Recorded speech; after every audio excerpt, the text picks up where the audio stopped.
চেষ্টা করি একটু একটু করে। আমি বলছি না যে আপনারা সবাই একজনই সব করে ফেলবেন, কিন্তু সবাই যদি একটু একটু করে আমরা করি, একটু তো পরিবর্তন নিশ্চয়ই হবে। কেন হবে না? অবশ্যই হতে হবে।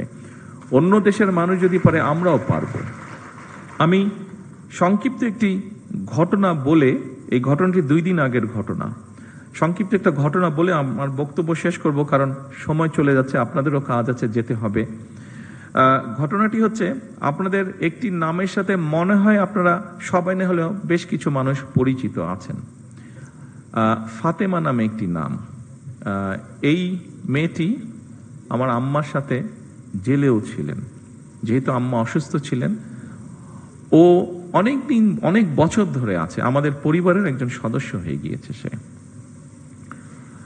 তো এখন 2 দিন আগে তার এক আত্মীয়, ওর বাড়ি বরিশালের দিকে, তো 2 দিন আগে তার এক আত্মীয়, আমরা এখানে প্রসূতি মায়ের কথা বলেছি, তার এক আত্মীয় তার এরকম কমপ্লিকেসি দেখা দেবার পরে হাসপাতালে নেওয়া হলো। হাসপাতালে নেওয়ার সাথে বরিশাল হাসপাতালে নেওয়া হলো। বরিশাল হাসপাতালে নেওয়ার সাথে সাথে তারা বললো বিভিন্ন রকম কমপ্লিকেসি, ওখানে ইনকিউবেটর বোধ আপনি পাঠিয়েছেন না একমিশন, তো নেই, তাকে সাথে সাথে ঢাকায় রেফার করা হচ্ছে।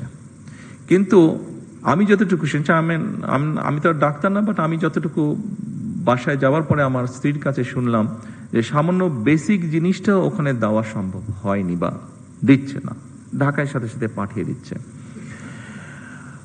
কিন্তু ফাতেমা স্বাভাবিকভাবে আমার ওয়াইফকে বলেছে, উনিও 2-1 জনের সাথে কথা বলেছেন, সেই জন্য ফাতেমা সেই আত্মীয় খুব স্বাভাবিকভাবে বেটার চিকিৎসা পেয়ে গিয়েছে।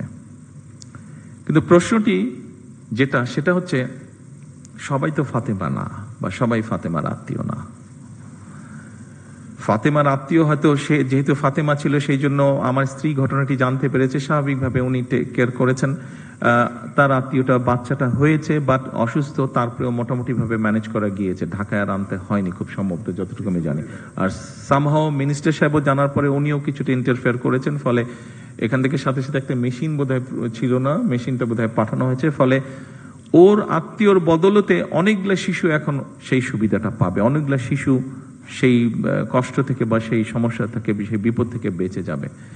কিন্তু যেই কথাটা আমি বলতে চাইছি, ওখানে যারা দায়িত্বরত ছিলেন তারা যদি আরো একটু যত্নশীল হতেন, তারা যদি আরো একটু কেয়ারফুল হতেন, তাহলে হয়তো অনেকগুলো সমস্যাকে এড়ানো যেত, সব না হলে অনেকগুলো সমস্যাকে এড়ানো যেত। আপনাদের কাছে আমার অনুরোধ থাকবে, এই দেশের একজন নাগরিক হিসাবে আমাদেরকে সাহায্য করুন, সরকারকে সাহায্য করুন, যেন আমরা কাউকে ফাতেমার আত্মীয় হওয়ার প্রয়োজন হবে না। যে কোনো মানুষ যাতে মিনিমাম হলেও চিকিৎসা সুবিধা দিতে পারেন। আর আপনাদের যে সমস্যাগুলো আছে, আপনাদের কাজ করতে গিয়ে যে সমস্যাগুলো আছে, আপনারা এখানে উল্লেখ করেছেন, সেই সমস্যাগুলো একবারে আমাদের পক্ষে সমাধান করা সম্ভব না, এটি আপনারাও বুঝতে পারেন। তবে প্রথম যেই সমস্যাটির আপনারা কথা বলেছেন, নিরাপত্তা আপনাদের একটি বিষয়, যেটাতে প্রথমেই আপনারা হাততালি